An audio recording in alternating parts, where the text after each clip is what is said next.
এক, বিষ্ণুর সহস্র নাম। বিষ্ণুর সবথেকে পরিচিত নামগুলোর মধ্যে একটি হল বিষ্ণু সহস্র নাম। এটি মহাভারতের অংশ এবং এতে ভগবান বিষ্ণুর 1000টি নাম উল্লেখ করা আছে। তবে এই নামগুলো শুধু নাম নয়, প্রতিটি নামের পিছনে একটি করে গভীর অর্থ লুকিয়ে আছে। যেমন বিশ্বরূপ অর্থ যিনি সমগ্র বিশ্বের রূপ, শান্তান অর্থ যিনি সমস্ত জীবের মধ্যে শান্তি নিয়ে আসেন। ধারণা করা হয় এর নামগুলো জপ করলে জীবনের সমস্ত বাধা দূর হয় এবং আধ্যাত্মিক মুক্তি লাভ হয়। 2, বিষ্ণুর 10 অবতারের ভিন্ন ভিন্ন রূপ। সাধারণত আমরা ভগবান বিষ্ণুর 10টি অবতারের কথা জানি: মৎস্য, কুর্ম, বরাহ, নৃসিংহ, বামন, পরশুরাম, রাম, কৃষ্ণ, বুদ্ধ এবং কল্কি। তবে বিভিন্ন পুরাণে এই অবতারের সংখ্যা ভিন্ন ভিন্ন উল্লেখ করা আছে। শ্রী ভগবত পুরাণে বিষ্ণুর 22টি অবতারের কথা বলা আছে, যার মধ্যে বেদব্যাস, ধন্বন্তরী এবং মহর্ষি কপিলের নামও আছে। এই বিভিন্ন অবতারের উল্লেখ ইঙ্গিত দেয় যে ভগবান বিষ্ণু বিভিন্ন যুগে বিভিন্ন রূপে পৃথিবীতে এসেছেন। 3, বিষ্ণুর হাতে প্রতীকী অর্থ। বিষ্ণুর 4টি হাতে আছে এবং প্রতিটি হাতে একটি করে বস্তু থাকে: শঙ্খ, চক্র, গদা এবং পদ্ম। এই 4টি বস্তুর প্রতীকী অর্থ আছে। শঙ্খ হলো জীবনের প্রতীক। এটি ওম ধ্বনির প্রতিনিধিত্ব করে, যা সৃষ্টির প্রতীক।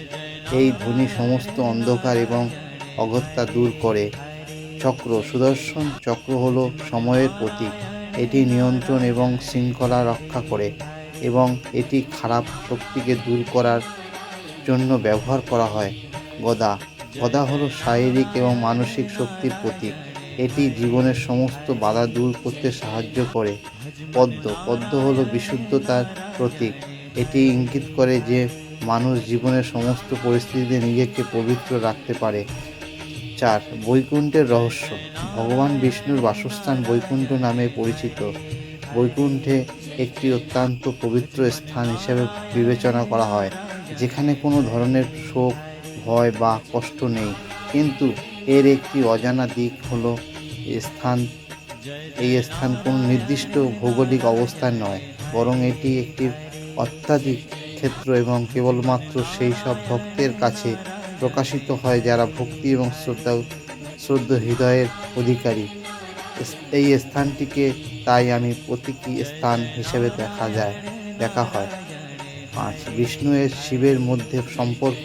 সাধারণত বিষ্ণু ও শিবকে দুটি ভিন্ন দেবতা হিসেবে দেখা হয়, কিন্তু হিন্দু ধর্মশাস্ত্রে তাদের সম্পর্কে খুব গভীর। তাদের একটি সম্মিলিত রূপও আছে, যা হরিহরা নামে পরিচিত। এই রূপটি শিব এবং বিষ্ণু একত্র প্রমাণ করে।